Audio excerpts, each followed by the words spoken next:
Welcome back to Vibe Check. I have my girl Untouchable. We're about to get into the nitty gritty and find out what she is all about. What's going on, Untouchable? Hey, how you doing? Thanks for having me. I love the set. Everything look grown and sexy, so I'm definitely feeling the set. And you fit right in, okay? Thank Just to you. let you know that. So what's going on? You're a comedian. Tell us a little bit about how you got started. Definitely 7 years ago when I decided to go on my journey as a comedian, I had a little near-death experience. And I just decided that if I would have died that day, my obituary would have been like boring as hell. So I didn't want to do that. I decided that, you know what, I wanted to take on this whole new personality. And I felt like anytime you have any type of footage, you have anything with your voice and just you on it, I feel like that's the closest thing to living forever, because people will always hear your voice. People will always just hear your name. So I feel like, to me, that's the closest thing to living forever. So I decided to step in the limelight, and I've been doing it ever since. Oh, I like that. Living forever. Okay, but who told you, like, okay, Untouchable, you are hilarious. You need to be a comedian? Because, you know, people will tell me all day, oh my gosh, you funny. But that doesn't make me want to go and stand up and, you know, host a big room full of people. So what made you say, okay, no, this is the path that I really want to take? I understand you had a near-death experience, but was it something that happened while you was, you know, tell us about the near-death experience first, if you don't mind. Yeah, I actually suffer from a brain aneurysm, and that's something that's like really a 50-50 chance depending on time. So I feel like it was a reason for me to be here. You know, I was destined to make people laugh. One thing I remember is being with my mom when my mom was sick, because I lost my mom at 13. So being with my mom when she was sick, I remember one of the times that I would mainly hear her laugh is when we would watch Comic View together. That was our oldest pastime. Every day, 10 o'clock, we would watch Comic View, and I would watch my mom laugh through her pain. And I decided that's something that I want to do. I want to be medicine for the world. I want to make people laugh at the worst times. You know, when people call me about, you know, anytime they're going through anything, trauma, but I always let them know, I'm like, listen, I find a joke in everything. So don't call me if you're going to get mad, because I'm going to joke on everything, because I just feel like laughter is the, you know, the medicine for the world. Yes, I feel like laughter keeps you young. Definitely. And I'm always laughing. So I'm 25 today and every day for the rest of my life. Hey, listen, claim that, sister. Go ahead and claim it. I hear you. You know what I'm saying? So, okay, so before you had the near-death experience, was you always named Untouchable, or this is something that the name you got after your near-death experience? I actually got the name right before the near-death experience, which is weird. You know, I was in a situation where I was, you know, working at this job, and I would come in contact with all this negative energy from all these, like, all my coworkers, the female coworkers. And no matter what they said, it would never bother me, nothing could never like touch me. So, you know, I started dating this guy or whatever, and you know how sometimes they cut up. So he went to cutting up, and he was able to get allow them a way to get through to me and to hurt me and to frustrate me and aggravate me. And, you know, I decided, I was like, well, hold on. They could never get to me before, so what is different? It was him. So I decided, I'm about to drop this nigga on his head, drop him on his head, and then I look back in the mirror, I was like, oh shit, you back to being untouchable. And that's been my vibe ever since. Nice. Since. So is it like an alter ego, like when you step on the stage, you Definitely. know, do you bring a whole new character out with you every time, or?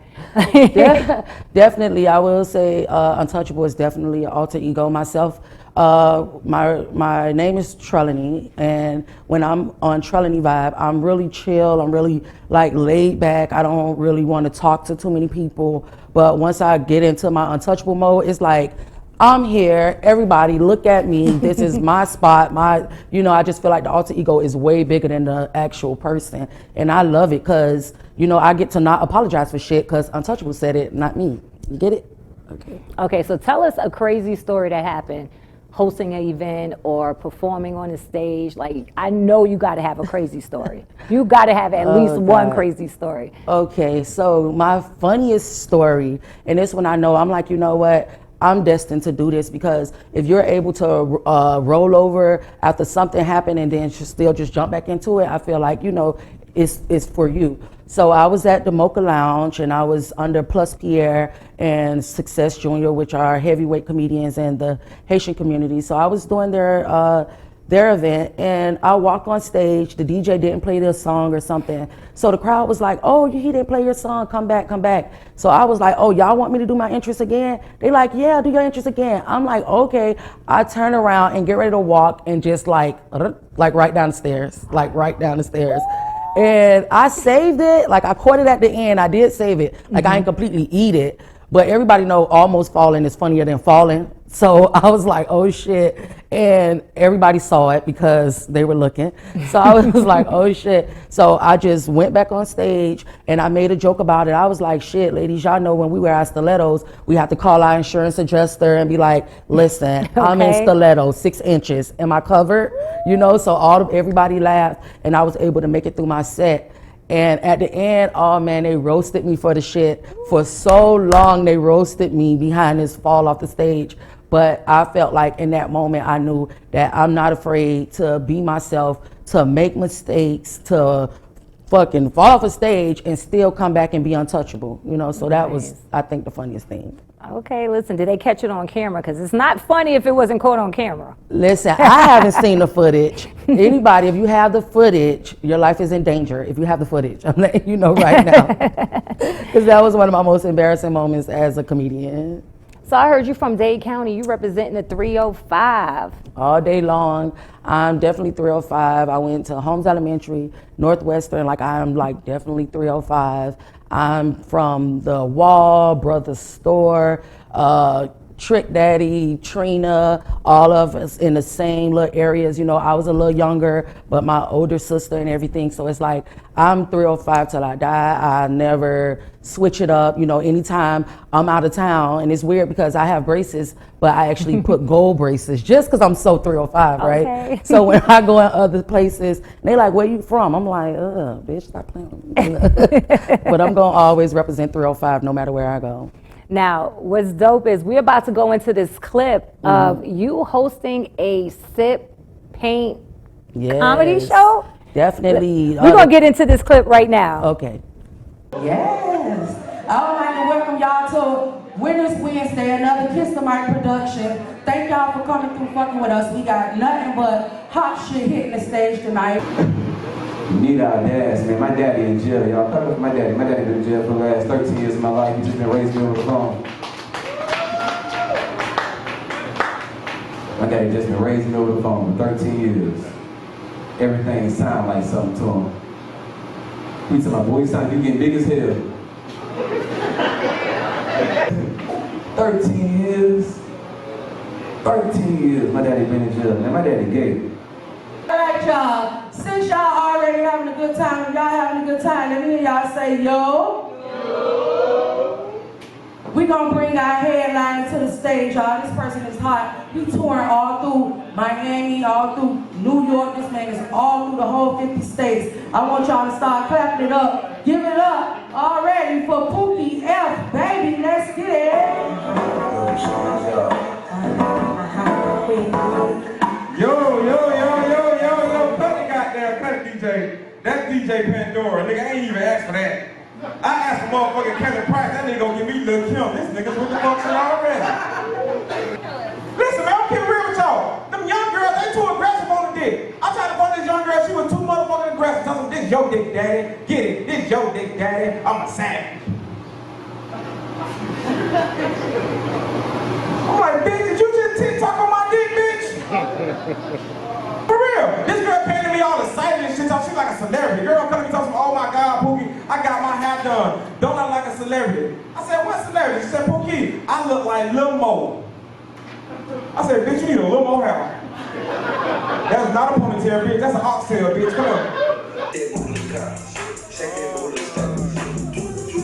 And we're back. Oh my gosh, that clip was so amazing. Like, who came up with that whole idea? That's totally different. Yeah, definitely. I'm with Kiss the Mic Productions, and every third Wednesday, we have our own event at the Villa Lounge, and it's like grown and sexy. We have painting, we have poetry, we have comedy, we have a celebrity chef by the name of Jador Eats. We have different vendors that come out. So I just feel like, the pandemic had the asses in. We're trying to bring the asses back out. So ladies, if your ass need a breather, just come out. You can dress sexy and have a reason to, and nobody's gonna judge you. Just come out. I mean, it's always a good time though, always a good time. Okay, so I have a question for you. Yes. If your older self can tell your younger self something that you know right now, what would it be? Basically, to be honest, I would always tell my younger self, like, slow down. You have enough time. You don't have to rush things. You don't have to jump leaps. A lot of times as women, we'll, jump all these leaps and, missing all these important parts in life. So if I can tell my younger self anything, I would say slow down. You have time. You can slow down. That's dope. Yeah, we definitely got to slow down these days. We think we're missing out on something, that we want everything to happen so quick. And yeah, we definitely need to slow down. Now, when it comes to your career, do you have anybody that mentors you, or do you have anyone that you look up to? Yeah, for sure. I have Queen Simone, which is the queen of comedy. I love her. Like, I love her. I love her. The thing about it is, every time that I seen her, she embraced me. Yes. Yes. When her last show was at the West Palm Beach Improv. I was there. You was there? I was there. See how small the world is? Yes. I was definitely there. And they said, like, due to the pandemic, she would not be doing her normal thing, which is taking pictures. And, she always does that. She'll talk to every last person in the audience. And I think that is very humble, very, amazing of her. So when they said that, I was like, oh, wow, I'm not going to be able to, talk to her. So when she was walking out, I always told her, I told her, every time I see you, I'm going to bow to you. Like, I don't care. Every time I see her, I'm going to bow. So she was coming out, and I stepped from behind, and I did my bow, and she reached in for this hug, and she gave me this hug, and it just felt like damn, yes. This person who you've been watching for so long, who is your idol, not only she know who you are, but she's going to reach and she's going to give you this hug. And the worst thing happened to me, my phone was still on silent because of the event. You can't have your phone. So my phone was on silent. I made it home, and I saw that she had DM'd me and asked me to come backstage, and I didn't see it until I got home. Right? Oh, I'm glad you said that, because I was able to go backstage and take a picture with her and everything like that. I ain't want to rub it in and nothing like that, but I was so sad. I saw my phone. I'm like, oh, my yeah, she is amazing. I love her. She is. I love her. Class act. Yes. Well, hopefully you guys can do something in the future. Some more hint. That would be dope. That would be dope if we can have like a females queen of comedy show. You know what I'm saying? That would be awesome. That'd be great. Who else up and coming that you think, make the cut? As far as up and coming? Yeah, as far as comedy. So we can be on the lookout. Of course. My homegirl, Shea Butter. Y'all can follow her, No Net Game, Shea Butter. She hot, coming out of West Palm. They just had a sold out event with Fat and Funny, Kiva the Diva. It's like a small community of females, because we actually in a male-dominated industry. So the females it's a very small circle. So if I could give a shout out or to tell you guys to watch any other female comedians, it'll definitely be Shea Butter, Kiva the Diva, and Julie Baez. Those are my three that I'll say they're ones to watch. Those are definitely the ones to watch. But if anybody want to book you to host or to just get up on the stage and bless the mic, how can they get in touch with you? Sure, if anybody is interested in booking me, you can follow me on Instagram under Comedian Untouchable. You can follow my manager under Kiss the Mic Productions if you're interested in booking me. I love coming out into events. I host private parties, baby showers, weddings, sets, like everything. Whatever event that you're trying to have and you want to add the funny, you want to add the sexy, you need to add the untouchable. So that's the vibe.